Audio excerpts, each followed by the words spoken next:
Hello, வணக்கம் viewers. Welcome to கருவேப்பிலை சமையல். இன்றைக்கி நம்ம என்ன பார்க்க போகிறோம்?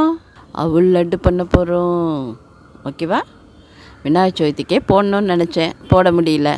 இப்போ பாருங்கள், அவல் விநாயகருக்கு ரொம்ப விசேஷம் மாத்திரம் இல்லாமல் எல்லாருக்குமே ஈஸியாக டைஜஸ்ட் ஆகும். அதில் B12 இருக்குது. அது நார்மலாக எல்லாத்துலேயும் இல்லை.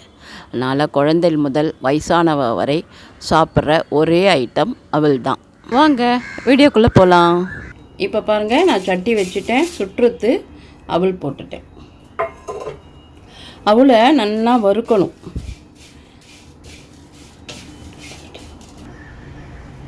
அவ்வளோதான். இப்போ பாருங்கள், நம்மளோட அவல் நல்லா வெந்தெடுத்து வறுப்பட்டெடுத்து அதை எடுத்துகிட்ட போகிறோம்.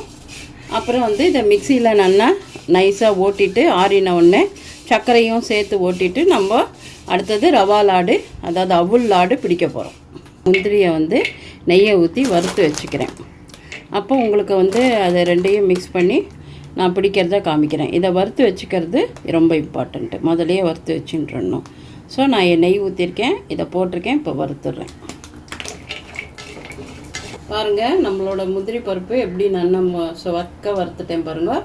கொஞ்சம் தேங்காய் கொப்பரை இருக்குல்ல, அதையும் இப்படி எண்ணெயில் வறுத்து வச்சுட்டுருக்கேன். அவ்வளோதான். இப்போது நம்ம லாடு பிடிக்கிறதுக்காக நான் கொஞ்சோண்டு நெய் விட்டுருக்கேன். நெய்யை ஊற்றி தான் பிசைஞ்சால் தான் ஒரு 5-6 நாள் ஆனாலும் கெடாது. எத்தனை நாள் ஆனாலும். இப்போ பாருங்கள், நம்ம வறுத்த அவல் அதை பொடி பண்ணி எடுத்துன்னு வந்திருக்கேன் மிக்சியில். கொஞ்சம் வறுத்தது, கொஞ்சம் வறுக்காது, ரெண்டையும் கொஞ்சம் மிக்ஸ் பண்ணியே வறுத்துருக்கேன், பொடி பண்ணியிருக்கேன். பார்க்குறீங்களா? தெரியறதா? என்ன போட்டிருக்கேன்? சர்க்கரையை பொடி பண்ணி போட்டிருக்கேன். சர்க்கரையை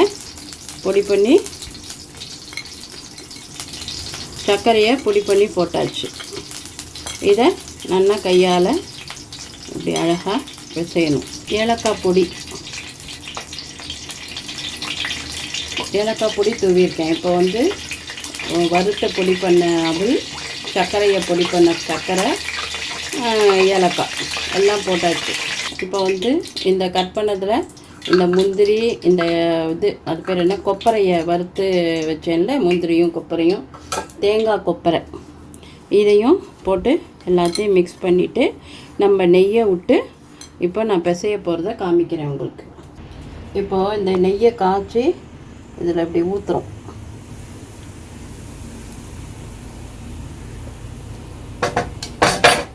நல்லா கிளறிட்டு அப்படியே நம்ம அந்த சூடு பொறுக்கு கையை பிடிச்சிட்டோன்னா நம்மளோட அவல் லாடு ரெடி. ரவா லாடை விட சூப்பராக இருக்கும், ரொம்ப கெடாது. ஏன்னா நெய் காய்ச்சி தானே ஊற்றி செய்கிறோம். ஒரு வாரம் 10 நாள் அப்படி இருந்தால் கூட வச்சுக்கலாம். நீங்கள் அப்பப்போ பண்ணி கொடுத்தா குழந்தைகளுக்கு ரொம்ப ஹெல்த்தி ஸ்நாக்ஸ். இது வெள்ளை ரவையில் பண்ணியிருக்கேன். நீங்கள் சிவப்பு ரவையில் கூட பண்ணலாம். பண்ணி